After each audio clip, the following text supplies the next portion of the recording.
Welcome to the Jackson Rudolph podcast, now powered by Black Belt Magazine. I am your host, Jackson Rudolph, and I'm super honored for this opportunity to share sport karate with the entire martial arts community through Black Belt Magazine. So for those of you that have been listening to my podcast for a long time, this is episode 24 now, which is crazy. And for those of you that are maybe new to the podcast because you're seeing this through blackbeltmag.com, the Jackson Rudolph podcast is a sport karate podcast. Yes, we have already completed 23 episodes. This is episode number 24. There's one episode that has already been made available on the Black Belt Magazine Facebook page. That was an interview with U.S. Open promoters Mike McCoy and Mike Sawyer. We had an awesome time. That was like an hour-and-a-half conversation about the history of the U.S. Open. And so now today, for our first official Black Belt Magazine episode of the Jackson Rudolph podcast, we have none other than Grandmaster Dennis Brown. If you want to catch up and look at some of the old episodes, you're going to want to head to the Jackson Rudolph podcast on YouTube. For the time being, the episodes will still be uploaded on that YouTube channel, as well as the Jackson Rudolph podcast on Podbean, which is the podcast app. But we're working on kind of moving everything over to Black Belt Magazine. It's going to be on their YouTube channel, their website. And the best place to find the podcast right now is on the Black Belt Magazine Facebook page. But I want to get past all that introduction stuff and go ahead and dive right into our guest today, because he is extremely special. It is none other than Grandmaster Dennis Brown. He is the promoter of the U.S. Capitol Classics, which is a world-rated NASCA event with the North American Sport Karate Association. And if you don't know what that is, I promise we're going to get into that today. And he is also, to tie everything into Black Belt Magazine, he was the 1999 Kung Fu Instructor of the Year, which got him inducted into the Black Belt Magazine Hall of Fame. And Black Belt Magazine also rated him as one of the 25 most influential martial artists of the 20th century. If that's not high praise, I don't know what is. We are honored to have you on today, Grandmaster Brown. And tell us about yourself. Tell us about your martial arts journey. Well, thank you for bringing me on, man. It's been a long journey. And I've been watching you most of your life, so I can almost not just tell you my journey, I can tell you your journey. You know, for me, it started, believe it or not, in 1964. I think I've been doing this almost 55 years. I've been teaching for 50 years, and I've been running the Capitol Classics for coming up on 38 years. So it's been that kind of journey. But, you know, when someone asks, well, when did you start? I have to think about it myself, because I wasn't always a Kung Fu guy, believe it or not. Where did you start? I said, well, my very first class, I was at Howard University, living on campus, and there was a guy, Dr. Young, Taekwondo guy, Korean guy, that was teaching judo.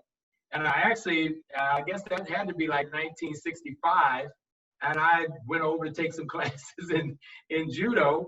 Took about 3 classes, and it was some deal where they would run towards him and he would throw him. And about my 3rd class, some guy got his leg broke. I went back to the dorm and went, okay, I'm done with that. I'm not going to be a judo guy. And didn't do it for a while, but I actually kind of stumbled into martial arts because across from the dorm where I lived, there was a small group of guys in the basement of a middle school that were doing this stuff called a Chuan Fa. Nobody had heard of, believe it or not, nobody had heard of Kung Fu yet. There was no Bruce Lee yet. There was none of that wushu. It was just called the way of the fist, Chuan Fa. And I went down. I was kind of familiar with karate, but I saw these guys in there doing all this stuff with their hands, and you know, and I'm a Kung Fu guy, but I'm still saying all this stuff moving and stuff like this. And I thought to myself, what the heck is this? And I watched them practice. I came back a couple of days in a row. I got kind of excited about it because nobody had names. There was a guy named Kung Fu Joe, and then it was Spanish Joe, and then it was Jimmy Yee, and it was all these cool name guys that were doing this Chinese Chuan Fa. And at the end of one of their classes, because I had joined, and you know, there weren't no introductory classes then, it was just impromptu. They had a little sash that at the end of every class, anybody who thought they were a bad man could come and try to take the belt away from Jimmy Yee, the one Chinese guy that was in the class. And I remember I raised my hand and thought, I can take this guy. He's kind of a skinny little guy. He's my best friend now. But I remember I got up there and the guy wore me out. I mean, just took me apart. And that was, believe it or not, as unceremonious as that seems, that was my introduction to Kung Fu. He kind of beat my behind all over the thing, and I realized, you know what? I think I want to do this. So I joined the group. It was no karate people, no schools, anything. Just a bunch of guys that got together in Meridian Park, which is now called Malcolm X Park. And every Sunday we would just get together, and whatever we could find, we would practice. There was one theater in America, one theater in DC that showed Kung Fu movies on Sunday. And every Sunday, every martial artist that you could find in DC would be in that theater watching Kung Fu movies. So I'd go down there with them and watch movies. And then we come back to the park, and that was our Kung Fu class for the rest of the week. That was how I kind of got started. People think I had a formal background. There was only one Kung Fu school in the area then. It was in Chinatown. And there were separate classes. There was a Chinese class. You had to live in Chinatown to get notes. And then you had it for the rest of the folks that were non-Chinese. And I didn't want to go into that class because I'm constantly looking over in the other room, like, what are they doing over there? But it wasn't a formal school. Probably for the next 4 years, we practiced in the park. There was a bunch of just vagabond warriors. We would get in my one car because I had a good government job at that point, so I could afford a Volkswagen. And believe it or not, we would actually drive 4.5 to 5 hours to New York every weekend. As soon as I got off from work, I was the only one with a job who could afford gas. And we would drive up there to Chinatown in New York. There was 5 theaters, the Sun Sing, the Canal, the Bowery, I can name all of them, that showed Kung Fu movies, double features. And we would get up early in the morning. I would drive as they slept all the way to New York, and we would watch 10 movies all day Saturday. We'd go in and buy Chinese food that you could put in a bag, and we'd run from theater to theater and watch 2 Kung Fu movies and watch it.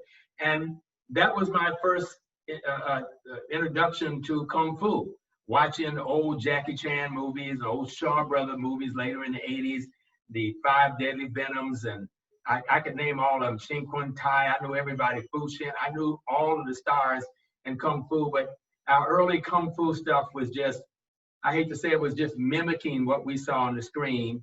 And then one day we saw Snake and Eagle's Shadow with Jackie Chan, and that was on. So I again, not to ramble, but that was my opening to Kung Fu. It wasn't as formal as everybody thought. They got to know us as that group of Kung Fu guys that would be in the park doing Kung Fu to drums or whatever we could do. And somewhere around 1968, I got tired of working in just the park. I wanted to get into a formal class. And believe it or not, the first formal group that I joined, class that I joined, I was one of the first students of Grandmaster June Reed, Taekwondo. And I was in there with Jeff Smith, believe it or not, and Michael Coles, and all the stars of June Reed, where some of them were even brown belts then. And I joined his school in one of his first schools. So people are sometimes shocked to find out that you have a black belt in Taekwondo? And I go, yeah. They go, nobody ever told us that. I said, nobody ever asked. I mean, I trained with them for a long time. I enjoyed it. I never stopped doing Kung Fu, though. I was kind of always known as the guy we'd get up to fight, and I'd go into some Kung Fu stand, something I'd seen in the movies, and Grandmaster Reed would say, don't do that stuff in here. This is a traditional Taekwondo school, and to this day, many people say that my students are Kung Fu students, but they kick kind of like Taekwondo guys, because we like to lock kicks out and everything has to be sharp, because that was my background. I'm saying, well, I'm a Kung Fu guy with a background in Taekwondo. So I kind of got my formal start in martial arts actually with Grandmaster June Reed and many of the guys that he had brought in from Texas. Larry Carnahan, Jeff Smith, all those guys, he had brought that whole crew, the Worley brothers. He had brought them all in to the Washington area for him to start opening schools. But somewhere around the time he brought all of them in, I left and decided to go back into Kung Fu. I'm riding up one of the major streets in DC, not in Chinatown, and I see this school that says Tracy's Karate. I don't know if you can go back far enough. No, that was the first big chain of karate schools in America in the 60s, Tracy's Karate. But in really small letters, it said Kung Fu and Tai Chi. So I whipped around, ran into the school and found my instructor in there, Grandmaster Lin Shi Quan. We call him Willie Lin now. And walked in and told him that he signed me up for the Orange Belt program. I'm a Kung Fu guy for the Orange Belt program. And so I joined his school, and therefore I was his first student. I was his first student, even though he was teaching karate people and all kinds of stuff. He took me on, and I said, I don't want to learn that. I see these little letters in the window. How do I learn that? And so he took me on as his first student. And within a year and a half, I had convinced him, because he was working sideways on the sideline as a waiter. And I convinced him, drop that job, and convinced him to change the school from Tracy's Karate to Lin's Kung Fu School. And that was the first school that was born. I was working my good government job. I had been in a government job for about 5 years. And when you live in Washington, D.C., a government job is a big, big deal. Mm-hmm. My mother was so proud of me and all like that. Yet within a year of the time that I joined his school, I walked into my government job of 5 or 6 or 7 years, and I quit to teach Kung Fu. Wow. So I walked away from all of that. I had worked for Army Topographic Command. I had worked for Army Map Service. I had worked at Wright-Patterson Air Force Base, code word clearance. I was that guy. But I took a chance, walked away from all of it, said, I'm going to help you run your school. And 55 years later, I'm still running that, believe it or not, that same school. I have never, June Reed was the one that told me, because I didn't realize, he said, you're the only person I know, at least in this area, who has never not had a school. Many people have opened a school and then closed, or had one for 5, 10 years, and then they didn't have one. He said, have you ever not, I said, since the day I opened Mr. Lin's first Kung Fu school, I have always run the same organization. So that's kind of how, that was the start of it. Wow. I mean, there's so much to unpack there, first of all, from that, such a pure beginning in martial arts with some buddies training in a park and learning from Kung Fu movies to learning from the great Jun Rhee. And you talk about being alongside, other great martial arts legends, Larry Carnahan, Jeff Smith. And then you take that on into your Kung Fu training. I mean, that's some of the most diverse martial arts backgrounds I've ever heard in my life, which is just awesome.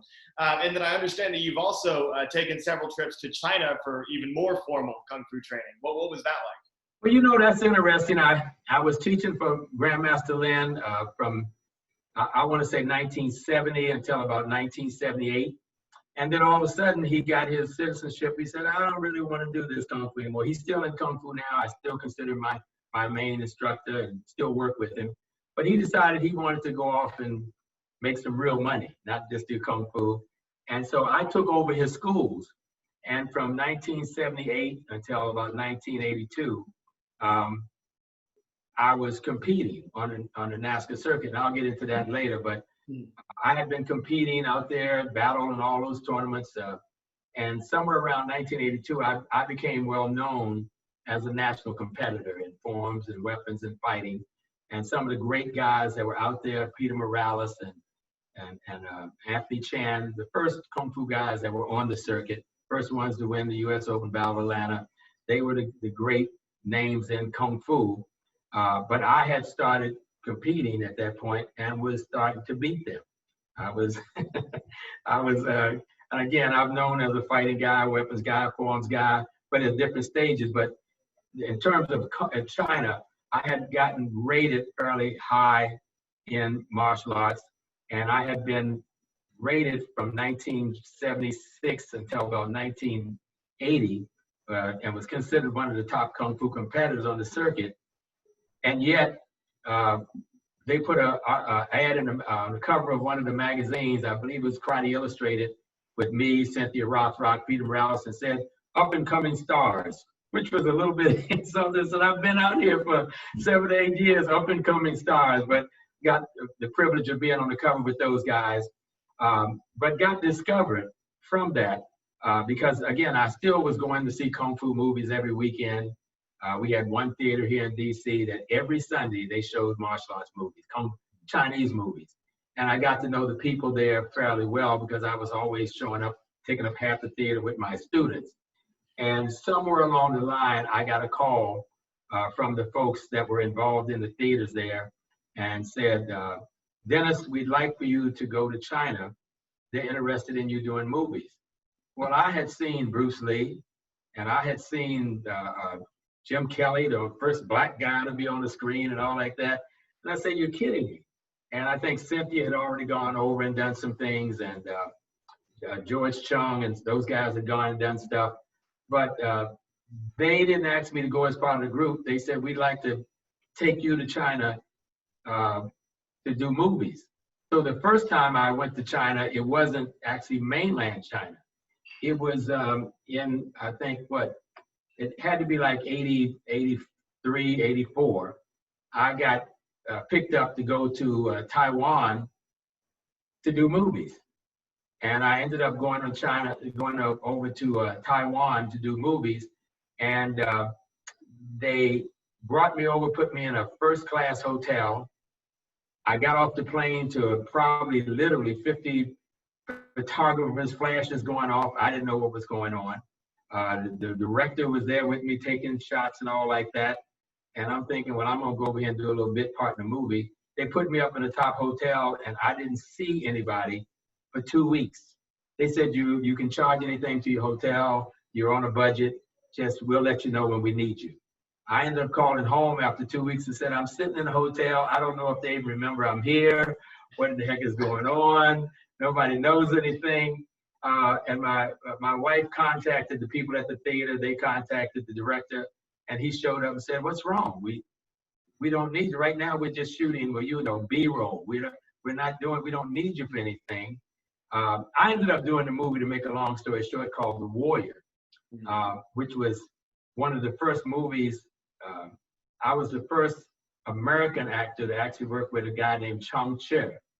People don't know who he was, but he was the #1 director for the Shaw Brothers, Run, Run, and Run Me Shaw, that did all of the Shaw Brothers movies that started the whole Kung Fu movie thing. Even before Bruce Lee went over and studied with the Shaw Brothers and these guys. The guys, they call them the 5 Deadly Venoms.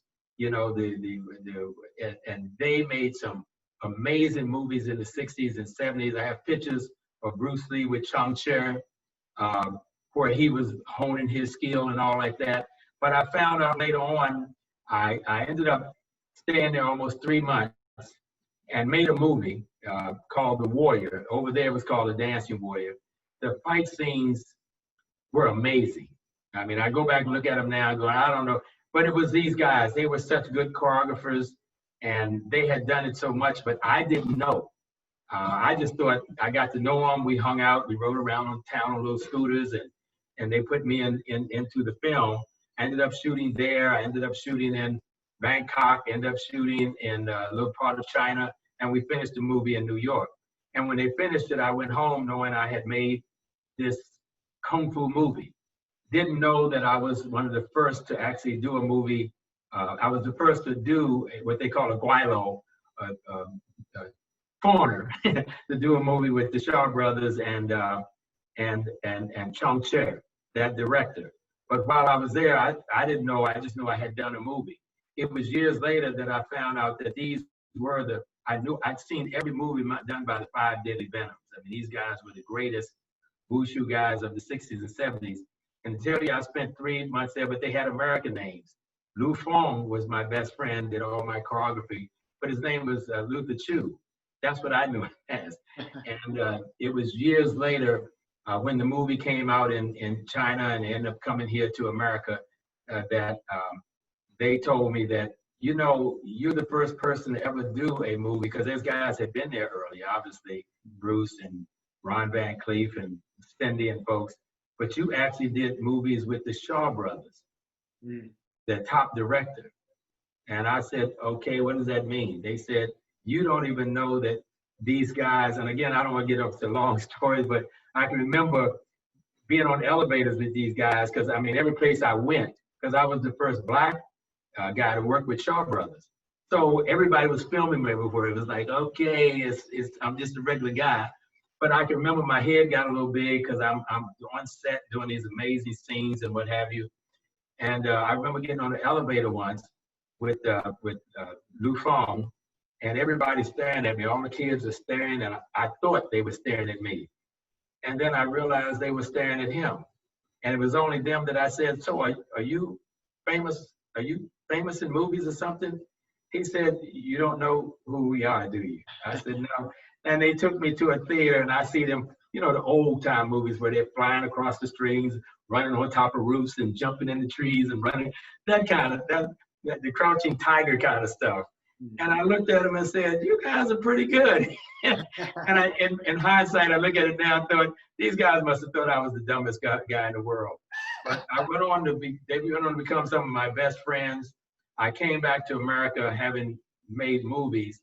And so it kind of shot my career up a little bit in terms of films and that kind of stuff. But that was the first time I went to China, was to do movies, got picked up to go do movies. But it was later that in 1982 that I actually went to, you're probably talking about mainland China, which was communist China at that time. It wasn't mainland, it was Nixon had just opened up China at that time in the late 70s, I think 78 or so, and he had made the trip to China, and it was very controversial, but it was still very much, we didn't even call it mainland China then, it was Red China, Red China. And I got the same movie folks that talked to me then had talked to me about, would you be interested? I got picked up to go be a part of a group that would go to mainland China, and they were all from NASCA. Peter Morales, people may not know, Eric Chen. It was a whole bunch of folks that were on the circuit, but I was the Kung Fu guy on the circuit. So we got picked up and got to go into mainland China. And I can tell you that how was China then? It was still communist China. Mao was everywhere, big statues of Mao. You get off the plane, nobody had on anything except the little green Mao hat with the green coat, the green pants, or the blue outfit, or the gray outfit. And everybody looked like that. I mean, you didn't wear anything but that. It was very much, everybody was walking around with machine guns at that time. I can remember walking through town, and they were saying, don't take pictures of anything without permission, because you may think that everything's military, and you could get shot for taking the wrong pictures. It was a very scary time to be in mainland China then. I can remember going to the middle of town and seeing posters on the board about executions in the middle of the square next week. Because over there at that time, he said, what is that all about? They're going to be executed. You want to go down and see it? They had no problem with law and order. You stole something, they found you guilty, you were shot the next week. That was the communist China that we went into, but we were very, very new. We went into Nanjing, not Beijing. I've been there probably 12, 13 times now, but we went into Beijing, and Nanjing, and we got a chance to train with my first instructor there. And I'd like to tell you that we went all over China that trip, but we spent 3 months there training 3 hours every morning, 3 hours every afternoon, 3 hours every evening. And we did that every day for 3 months without leaving the town. And I learned more probably in that time about the Chinese martial arts, the Chinese lifestyle, than I had in 20 years leading up to that. So it was a different kind of time, but I'll let you ask some questions because I'll just be rambling about. No, I mean, I think that was great. And I think that we have a lot of viewers that are probably huge fans of all those, especially old school Kung Fu movies, and getting to hear that perspective is truly unique. I mean, it's somebody, like you said, I mean, you were one of, if not the first American to participate. You were the first American to participate in that specific group, which is incredible. You know what I mean? Like, that's a huge part of martial arts history. And I hope that our viewers appreciate that, just how cool that is. Like, I'm sitting here, I know I'm conducting the interview, but I'm kind of like fanboying over how cool that But anyway, we will go ahead and get into some more of the tournament-based stuff because this is a sport karate podcast. So, Right. you say that, from the beginning, even though you had the Junri Taekwondo influence, you were, most people know you best for your Kung Fu work. So Yeah. as somebody who competed using your Kung Fu skills, so on and so forth, what got you involved in sport karate? Because the Kung Fu tournaments have their own circuits, they have their own leagues. Sometimes us NASCA competitors get to see that at events like yours, US Capital Classics, where you have the China Open as well. And it's a completely different format of competition, right? So what was it that got you involved in sport karate? Was it through Junri, or was there a number of things? Well, by that time I had started training with Grandmaster Lin, and there weren't a lot of tournaments around. Junri hadn't even given his big national tournament, his first big national tournament that I saw.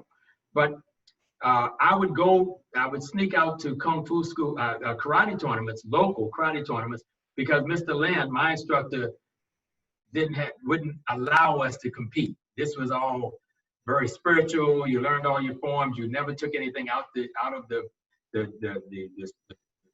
training center.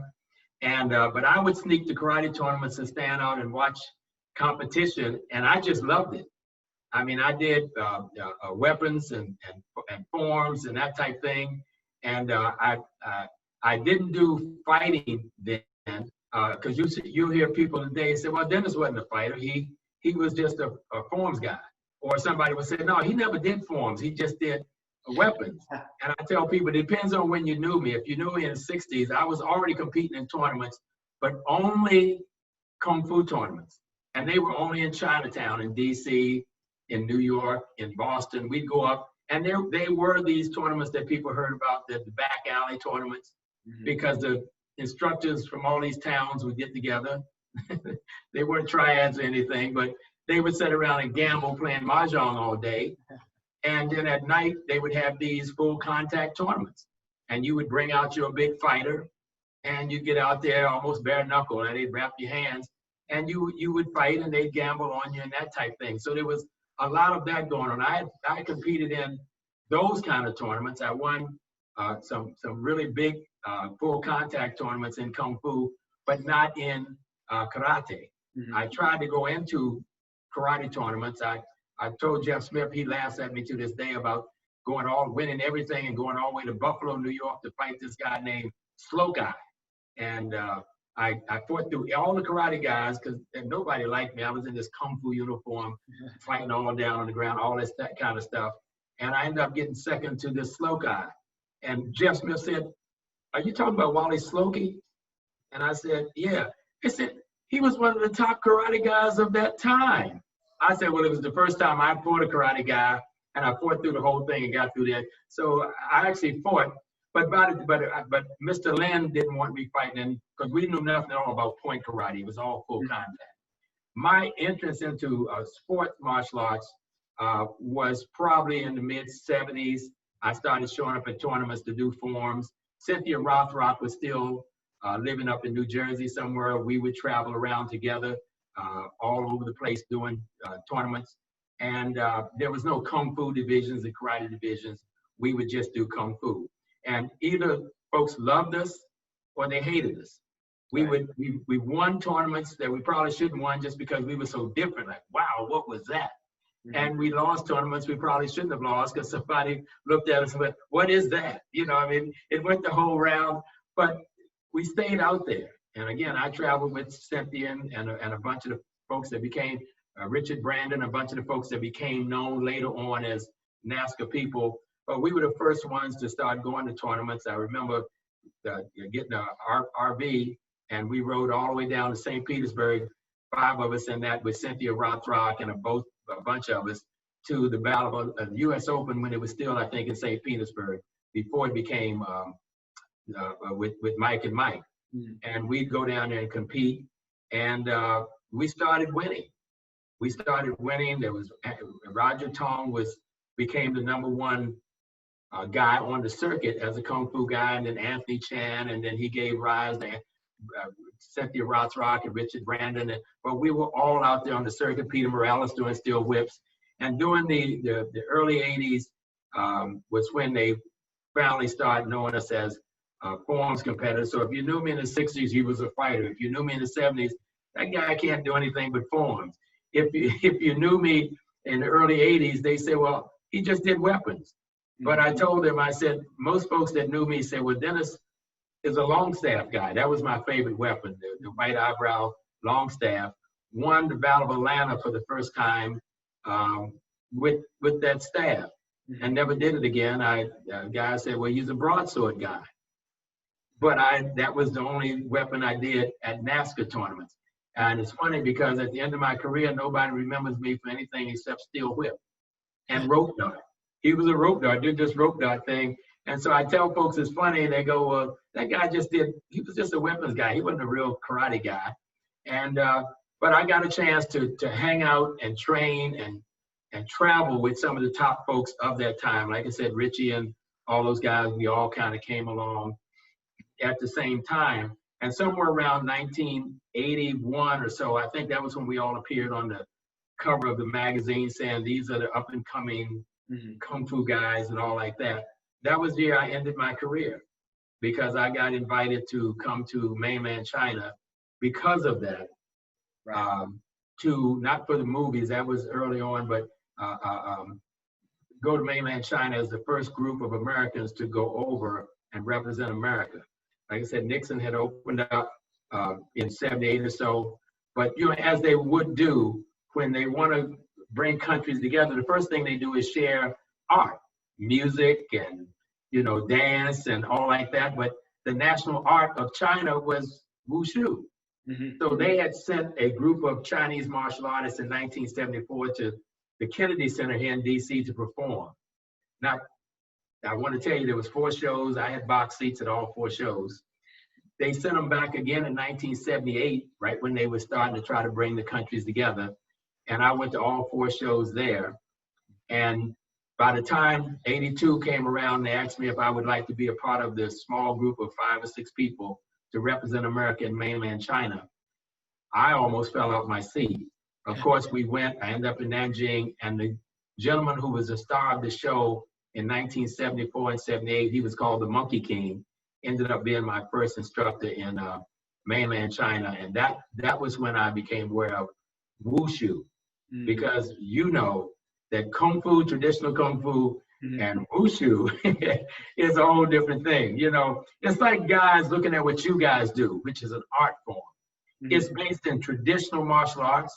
It's strong, it's powerful. You got some real old guys who say, hey, well, that's not what we do. That's not, say, guys, what I'm telling you is that's traditional martial arts brought up to a point where it's entertaining, and now more people love it.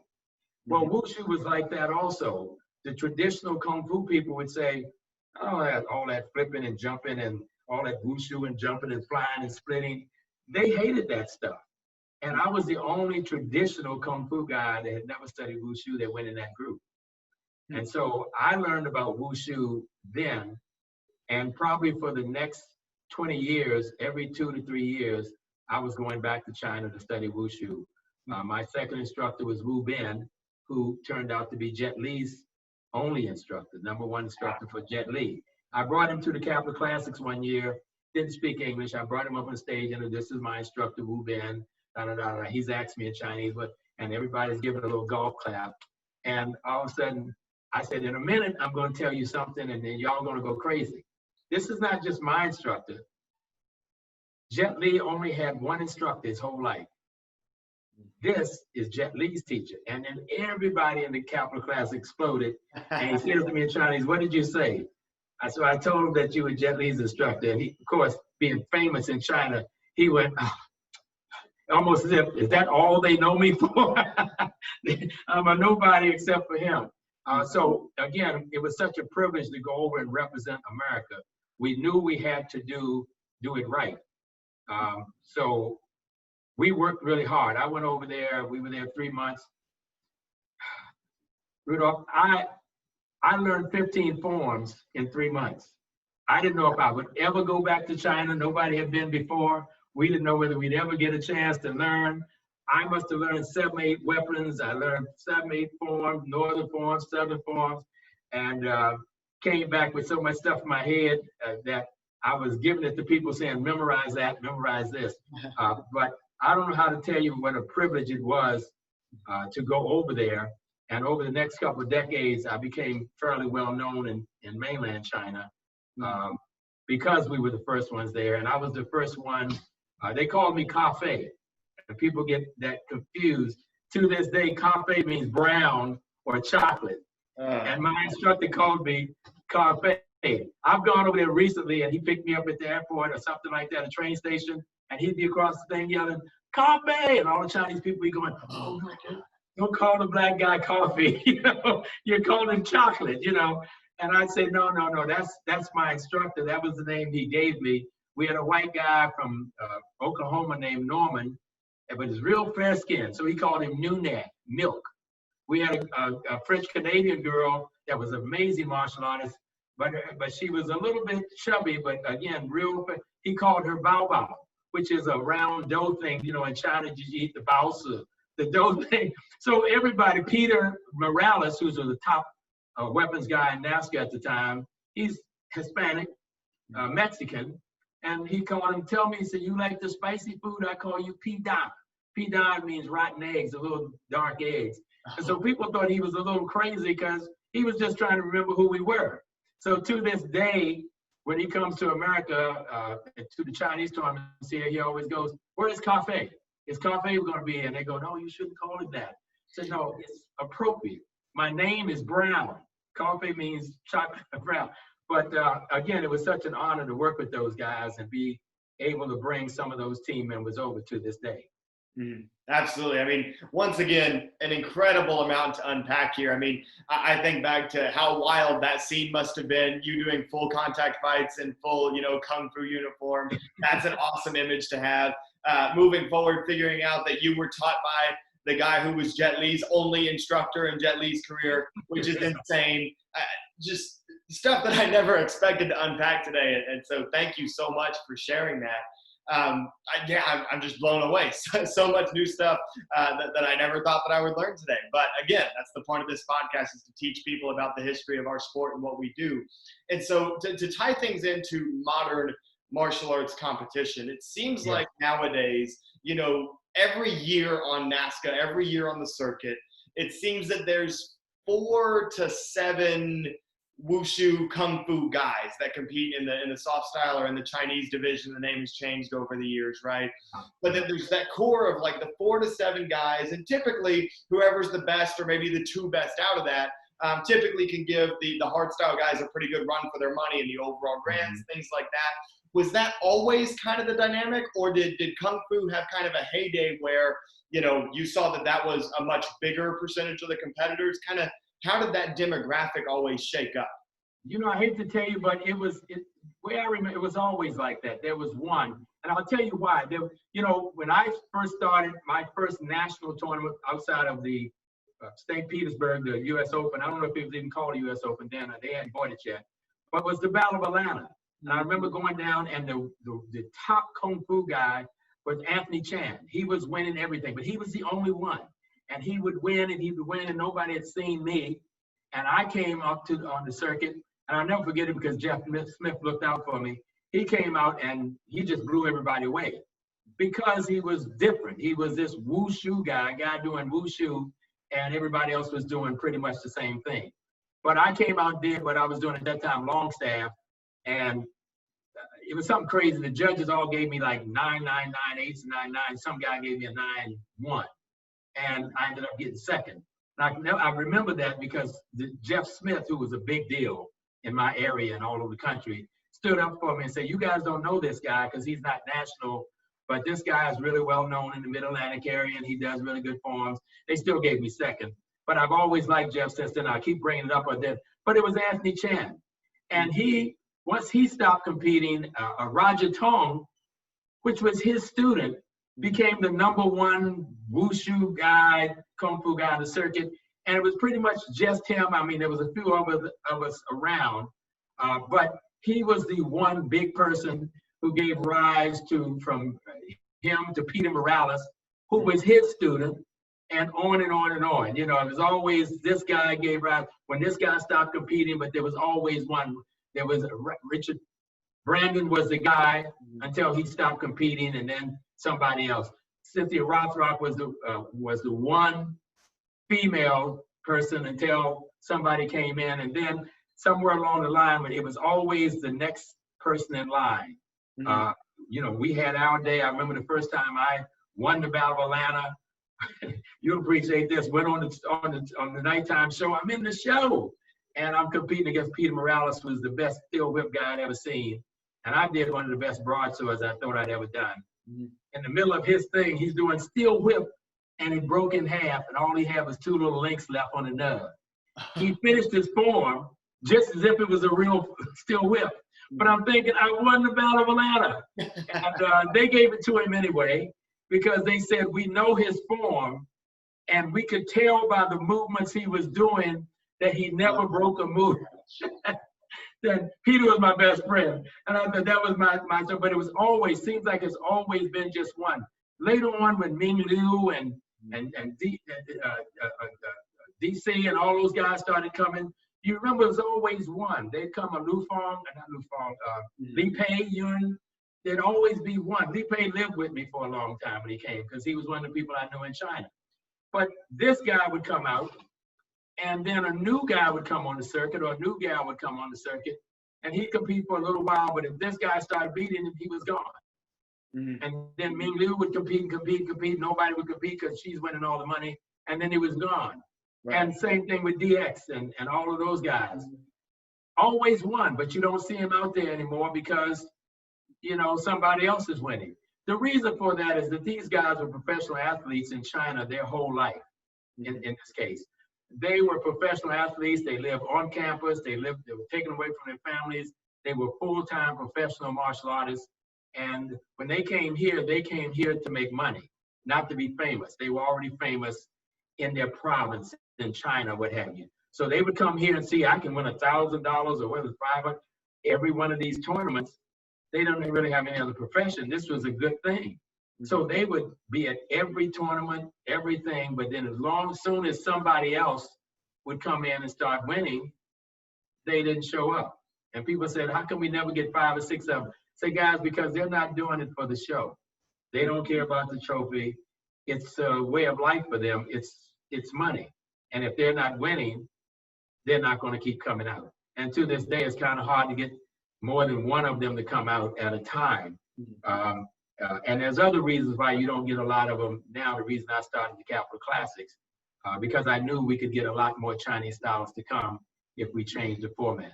But it was always just one, but they were always great. So I can almost walk through them. This was so-and-so's day. This was Cynthia's time. This was so-and-so's time. But it was always a changing of the guard every so many years. Absolutely. And that brings up another interesting discussion topic. Really quickly, I want to interrupt that with, for our viewers, the reason that Master Brown says that I would appreciate the story about his competitor breaking his chain whips was the fact that one of the things that I've kind of become known for is that so I'm a staff competitor, I'm a bow staff competitor, and a lot of bow staff competitors now, because bow staff has become a performance weapon and they're tapered and they're not as durable as the inch-thick traditional bows. There's a lot of competitors that pull their strikes. They don't put full power into their strikes in the interest of not breaking the staff. I've never done that. I've always said, I'm going to strike as hard as I can, regardless if it breaks, it breaks. And so inevitably, sometimes it does break. And in the history of my career, I've always finished my routines. Yes. What happens now is that if you finish your routine, you get disqualified. Whereas apparently back in the day, much to the dismay of Master Brown, it sounds like, that wasn't the case. His competitor wound up still being able to get the win. But I really like that discussion that you had about, how kind of there was, this era where, it would be this person's era, then the next person. And I've seen the same thing, right? I grew up watching Kalman Choka in weapons. And so for me, it's like, can I try to put myself in the position where people say that the era. Mike Bernardo and then this guy. And it goes behind that, Casey Marks, and it keeps going back. So the most common discussion in any sport that you listen to today is, well, who's the best to ever do it? And so when you talk about like this constant changing of the guard of who's the number one best Kung Fu, Wushu, Chinese soft stylist, whatever you want to call it, in your opinion, within the realm of sport karate, so not going to the Kung Fu movies or other realms, but within the NASCA sport karate umbrella, Richard Brandon, Ho Sung, Ho Young Pak, Ming Lu, the list goes, I've had a list written down here, Anthony DeMarco, DX, I mean, the list goes on and on. Yeah, and those are the people that I can watch on YouTube, right? So in your opinion, or maybe who's that group of people, or is there one that stands out?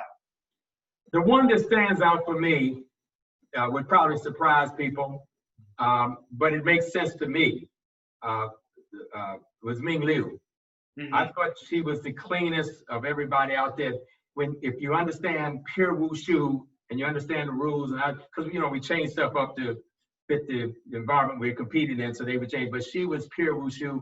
In China, they may not know that every city, or like Beijing has this, every town has this little team, like high school team, and then they have this province team. And if you're good enough, you get picked up by the province, the state team. And if so, you get picked up by the large Beijing team or the city team, but the Nanjing team, but they were the major professional teams.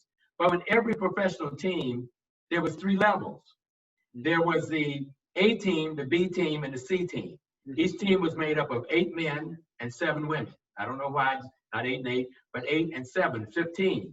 And so when you came into you could be a national guy, the baddest guy in your province, but you made a national team, you came in at C level. Mm-hmm. And most of those teams that you saw in the province, they were C level teams. They'd come here and you'd be falling out like, oh my God, but they couldn't make a national team. But if you got discovered, you were good enough at the national competition, you got brought to, say, the Beijing team, maybe a C. But then you were there and you won enough competitions, you became a part of the B team. And then you become a part of the A team, and the Jet Lees and people like that. Those were A team people. They were top. They were like NFL. They were, national quality folks. Everybody that came in, I could tell was not necessarily an 18 person. Mm-hmm. Ming Liu was 18. You could tell she had been part of an A team because she was just so good. When she landed, when she flew was higher. When she landed, it was solid. Mm-hmm. She nailed everything. We used to call it in wushu, when you stick it, it didn't move. It just, boom. And there were other guys that were really good, really, really good. But I would tell folks he's an amazing wushu stylist. Don't get me wrong, he's way better than me, but he's probably B level in China. He would be B level. So I've seen folks that we think anybody that was a wushu champion that came from China was probably Jet Li's level or those folks. But I tend to put them in different levels, and I won't go into them because they're all my friends out there. And I go, what are you telling people I was a B level guy? No. But Ming Liu was one of the cleanest that I've seen in terms of her technique. And again, there's been many of them that have come out, and most of them are my friends. Some of them lived with me in my house, sponsored some of the guys, and helped and was a part of getting some of them their visas to stay. I mean, those are things people don't know. Because you get here on a visa, but you got to be able to stay. But if I had to pick one, and generally I could hem and haw and go, I don't really want to pick one, but I was always amazed at her. Mm-hmm. I mean, I just thought she'll win until she decides to move on to the movies or something. And I think that's probably what happened. Yeah, and fortunately for our viewers, like I know about Ming Liu. I wasn't around for Ming. I think that she probably retired from NASCAR competition before I was born. But her videos are up on YouTube. And this is one thing that I encourage all of my students to do, because I have students that I train privately that are on the circuit. Go do your film study on YouTube, because understanding the history of the sport, we try to do as much of it as we can through the podcast. If you look at some of the old episodes on the Jackson Rudolph podcast YouTube channel, I have done episodes where we do film study and we go back and we look at old forms. But seriously, just go search NASCA on YouTube. Go search Ming Liu on YouTube and educate yourself and see some of these incredible athletes that laid the foundation for everything that gets done today. And so I'm going to go off script a little bit with you, Master Brown, because I'm curious. So I always like to think of like in these different categories, like what's my favorite form that I've ever seen in a particular category. Like in weapons, my favorite weapons form ever is Kalman's double sword form right after his dad died, right? And so like I have these different ones that stand out to me. The one for Kung Fu Wushu forms that stands out to me is Austin Jorgensen's, who was a Drunken Fist stylist, Team Paul Mitchell member. I openly admit that I have blatant Team Paul Mitchell bias, so forgive me for that. But Austin Jorgensen, his weapons form that won him the diamond ring with the straight sword, when he threw the straight sword up, did the forward roll, caught it, he threw it up, did the kip up, kicked it and caught it.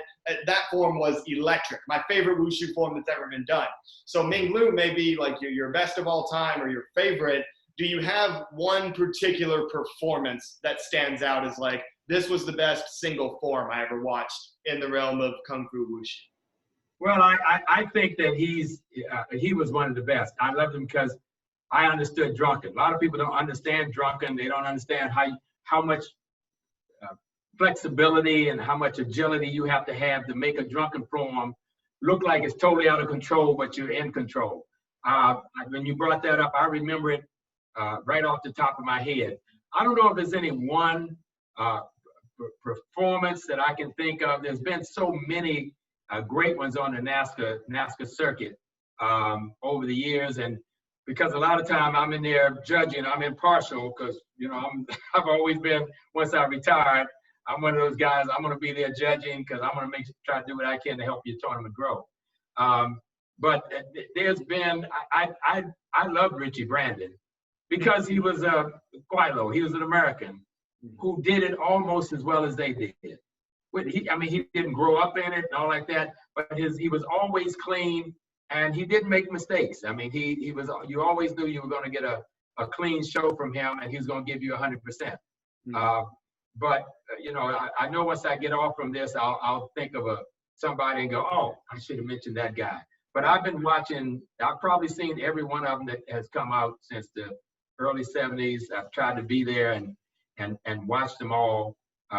Lee Pei-yun, I liked him. He wasn't as polished as Ming Liu, but I enjoyed watching her probably more than anything. I can't think about Ho Sung and Ho Young Pak. They were karate guys that went to Kung Fu. But for Americans, when the first time I saw them, I said, wow, these guys look like the guys over there. I'll tell you something you can appreciate. I was also the first person to ever bring a total national A-rated wushu team to America. Wow. They wanted to come to America to perform. And we had 4 of the Chinese tournaments that said it cost so much to bring them over. I believe it was $25,000. At the time, it was like $50,000 now, $60,000. And they asked me if I would be a part of that. The 25,000. We've got 5 cities: DC, New York, LA, Seattle. We're going to have them tour the whole country. Everybody throwing $5,000. We're going to bring them over and have this wushu tour. I promoted it everywhere. It's all over the Capitol Classics. Everybody thought this is going to be amazing. This is one of the, if not the top wushu team in Beijing, which is the national team. 3 months before the tournament, the other cities dropped out. Oh, we can't gamble. It's $5,000. What if we don't sell enough tickets? I'm a promoter. I've been in NASCAR. I'm used to big shows. Right. So what are you guys talking about? Yeah, but what if I don't make my money? Well, long story short, they all dropped out. And I had a choice. I had to now tell everybody that I've been advertising the first one to bring over a national wushu team. And I got to cancel. So I put up the whole 25 grand. And I brought in the Beijing team from China, the #1 team in China. And that's not the whole story. They came in. They came to the daytime stuff. They saw the stuff's going on. You know how we do, all the rings going on. We want to go downtown and see Washington, D.C. This is nice. We're professional athletes. We do this all day, every day. We don't want to spend our whole time in America at this. So I bought them I rented a bus, took them downtown. They spent the whole day doing that. Well, here's this part of the story that you'll appreciate. They came in probably an hour or so before they were supposed to go on. Nighttime finals are running. They go in the back. They're tired from sightseeing all day. They're laying on the floor asleep. Let us know when you need us. We're national champions. We're this. One guy came out to go to the bathroom. I swear this is true. He's walking. He looked up on the stage and saw Carmichael and a bunch of guys like that performing, Chatter Radabot and all those guys. He looked, and they were doing the tricking and stuff that we were doing now, but their level of it, it had just started rolling. They thought it was amazing. He runs back in, tells somebody. Within 10 minutes, the whole team was standing outside the thing, staring at the American athletes on the stage.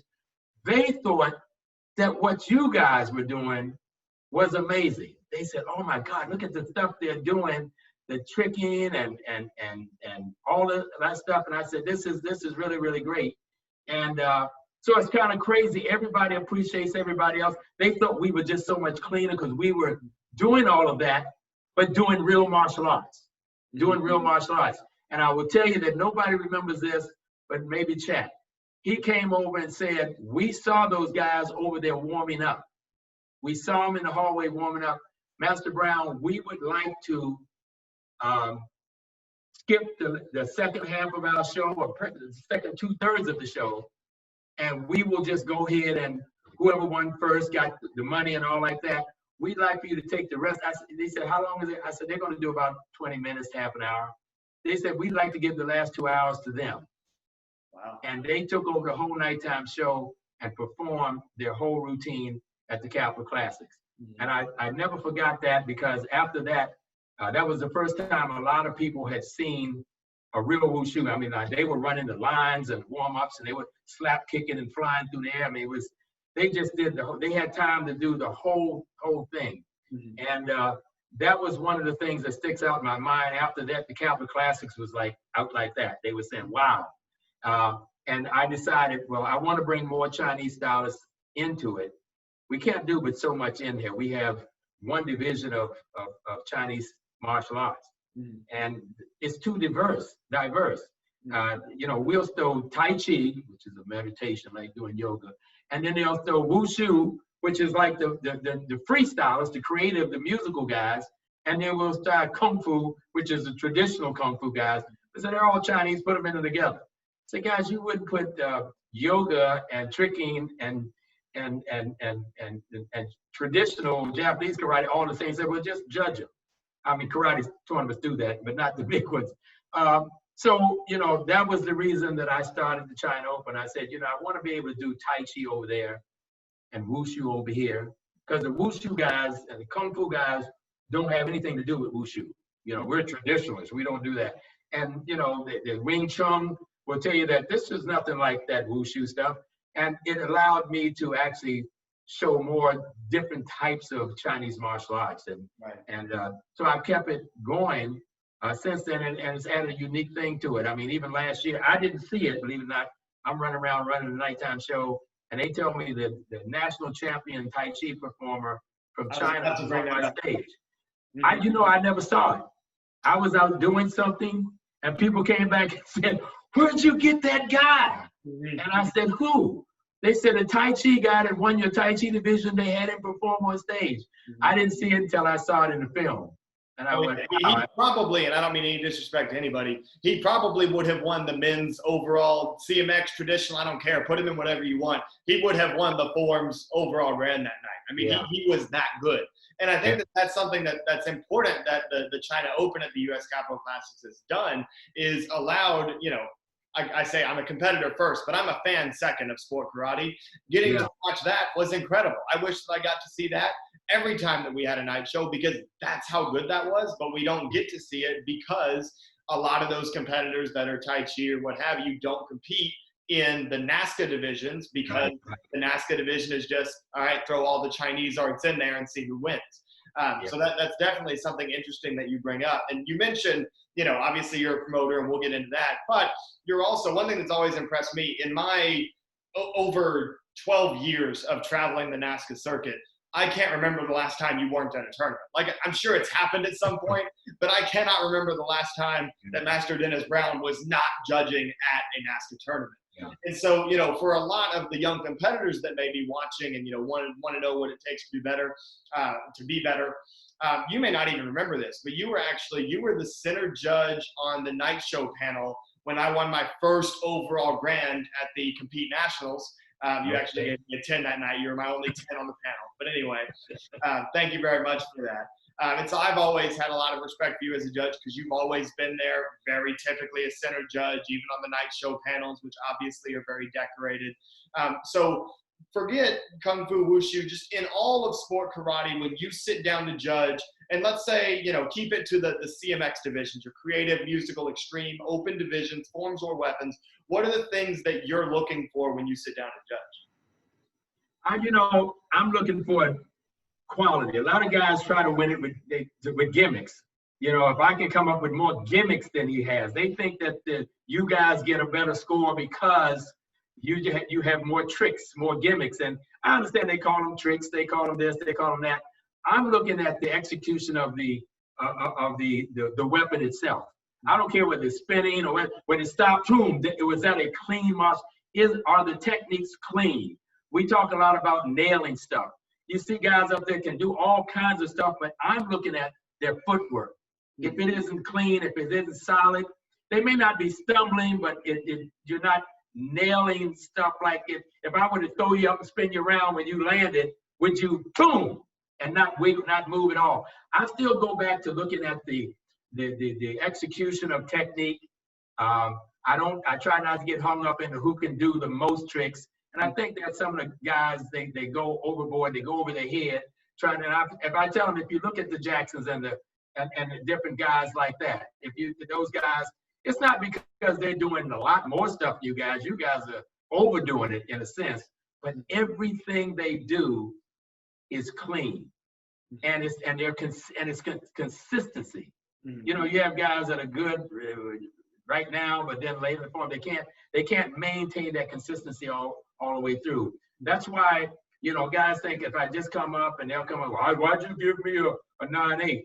I said, well, that's just the way we score it now. 9, 8, 7, 6. Well, why'd you give me a 9-5? Because I didn't think that your form was that bad. It's just that there was 6 guys better than you, and you have to do this. And it's kind of hard sometimes that they don't understand it. But again, I look at the quality of the competitor. I look at not just the weapon, not just the form. I look at the person. Because at the end of the day, this is martial arts. I've seen guys that were pretty good martial artists, but they're arrogant, and it comes through when they're working their form. They come up like I should be winning this because of who I am, and if you don't give me the win, you must be stupid. I mean, they just get real. And I've told people the top competitors I've seen always have that same personality. They're humble, but not weak. Right. And I'm saying, will they maintain that all the way through? I've seen you break your weapon and then pick up pieces and do something and walk off way with the crowd. I remember that next time. This is a quality martial artist. This is somebody who's going to raise the bar for martial arts all over the country. And those are the people that we should be. Now, if they mess up, they mess up. If they make a mistake, it's not like, well, he should have won, so I'm going to give it to him anyway. I believe that the technique has to be clean. You have to be precise. When you move, it has to be fast. I mean, when I teach my students, it's like, when you move, it has to be fast. But when you stop, it has to be sudden. It can't, you're moving halfway and you stop and you're still moving a little bit. Not quite that bad. But I have things that I look for. When you jump, be high. When you land solid. When you spin, be quick. And when you stop, everything stops. I mean, that's probably why you break so many bows. And they don't kind of get that. They kind of just slow down and do movements. So it's the quality of their movements. Again, I studied everything from Quan Dao and Pu Dao's to spears and all like that. I do over 18 weapons. A lot of people, they say, I thought you just did rope dart. I said, I don't even do it anymore because you guys keep talking about that. But I look at weapons and I look at does that weapon fit that person?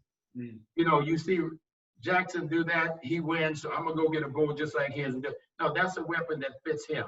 It's the way he moves, it fits his body. You're not that person. You can pick it up, but it doesn't fit you. And so you're not comfortable in it. So when you do your form, yeah, you're fast, yeah, but you don't look comfortable. You don't own that weapon. And when you finally finish and the place explodes, you know you own that weapon. So I'm looking at stuff that people don't think I'm looking at. I'm not looking at who has the most tricks, who can jump the highest. Jump high, but if you land and you don't nail it, I don't care what you did while you were in the air. If when you land, it wasn't solid. And people say, what do you mean nail? What does that really even mean? It means you ever take a board, take a feather and stick it in there and it continues to move. You take a nail and you stick it, it just boom, and it never moves. I said, guys, you look at guys that are really sharp, they nail every move. So it still goes back to basic martial arts, whether you're doing creative or musical or traditional. It still goes back to real martial arts.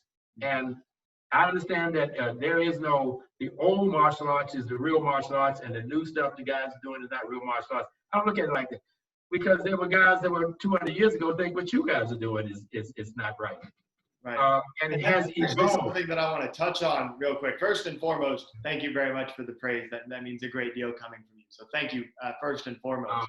But second of all, that brings up a good point, and this is kind of what I want to conclude with is, especially, through Black Belt Magazine, where a lot of our audience are traditional martial artists, school owners, people that have been in the martial arts for their entire life, right? Whenever, some of my videos have been shared, or sport karate videos in general, a lot of the comments that you see and the common knock on sport karate is all of the open stuff, right? You see comments saying, oh, they're cheerleaders, they're baton twirlers, this isn't real martial arts. But, addressing traditionalists as a traditionalist yourself, right? What is it about sport karate that's good for the martial arts? Forget, all the criticisms and, the tricks or gymnastics and this, that, and the other, right? What is it about sport martial arts, about sport karate, that is good for martial arts as a whole? And why have you been so passionate about it for so many years?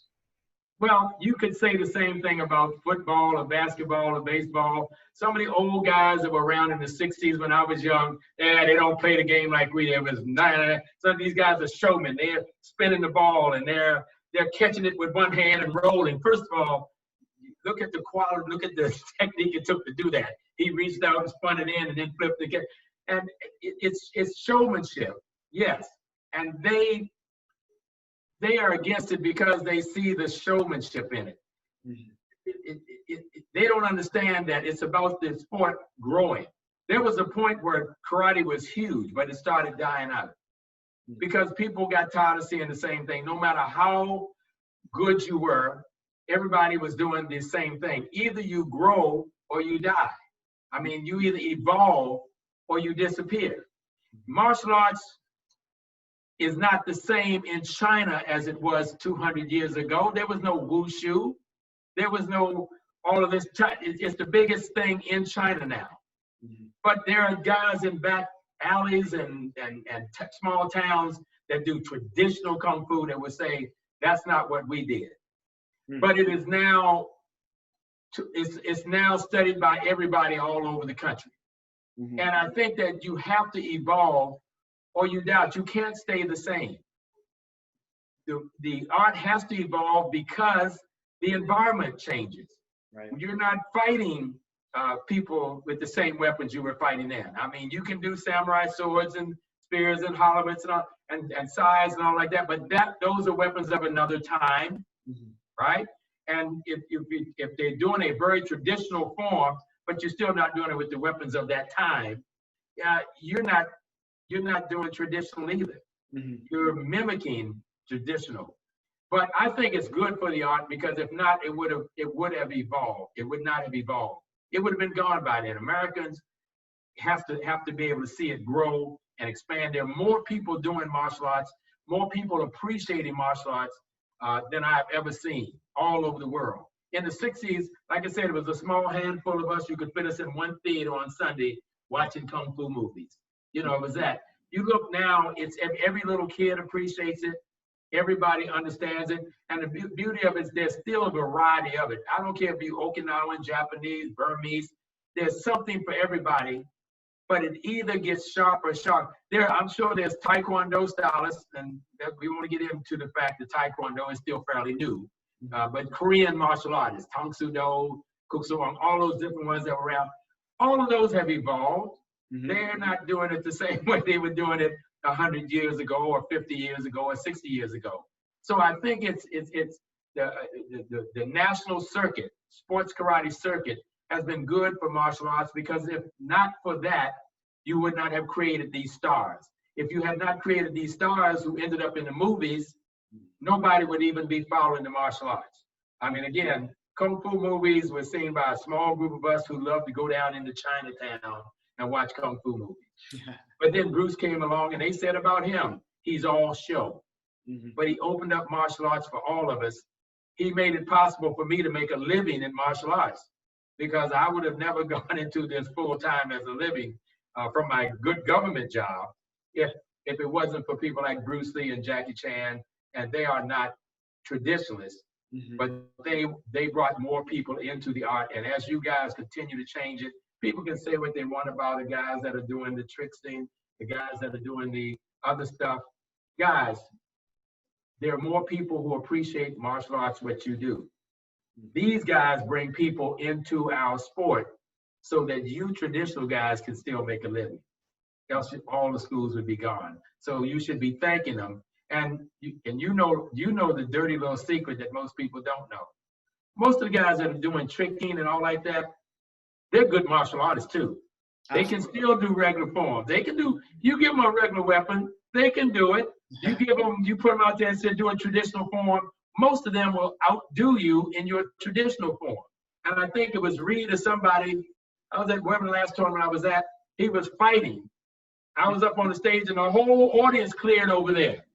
And I said, wait, we're still trying to run this ring. The whole, was it Reed? I guess it was Reed. He's fighting. We fought in Dixieland last year, yeah. Yeah.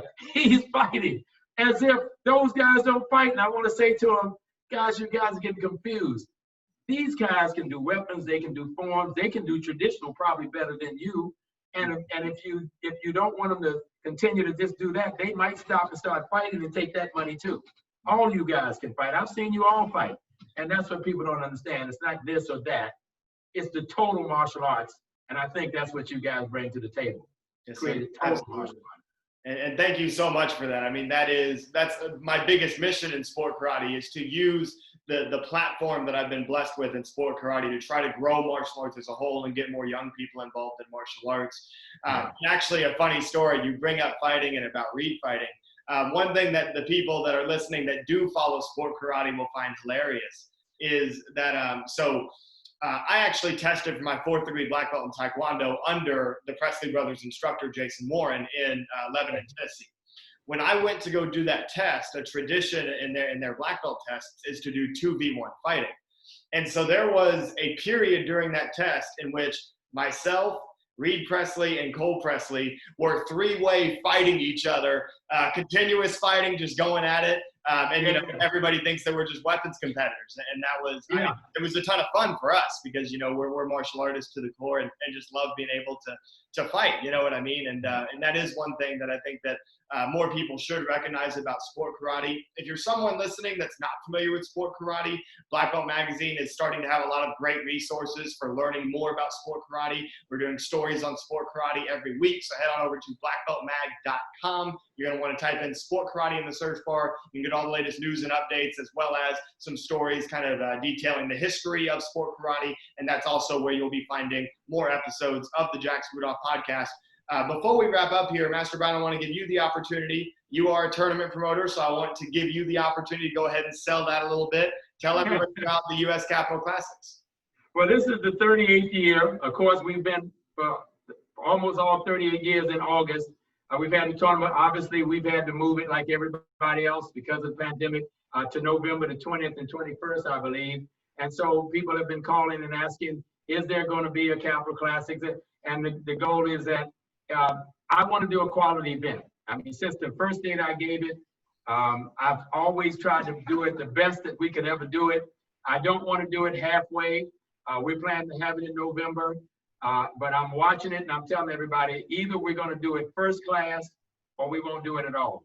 I would rather wait until next year and give a class event than to say, well, it wasn't really that good, but it was the pandemic, but it was really kind of whippy doodle. I think people, once you go to a bad restaurant, you have a bad meal, you don't put it on the number one chef wasn't there that year. They always remember I had a bad meal there. So our goal is to try to give the best event we can have. God willing, we're going to do it. We're going to put it on first class, and hope everybody will come out. Absolutely. Yes, sir. And, I trust that the sport karate community will rally around that. And I know that, as a competitor, I'm itching to get back in the ring and get back to being able to compete again. And the world is crazy right now, but I think that, martial arts gives everybody a little bit of an escape from it. And I think that everybody wants to be back on the mat. So thank you very much for your time today, sir. Just so much gratitude for your time and sharing so much great information. If you're tuning in later in the show, because this is being live streamed, go ahead, jump on back to the beginning because there's some awesome stories that Grandmaster Brown was sharing. Thank you so much for your time, sir. This has been episode 24 of the Jackson Rudolph podcast, powered by Black Belt Magazine. I'll see everybody next time.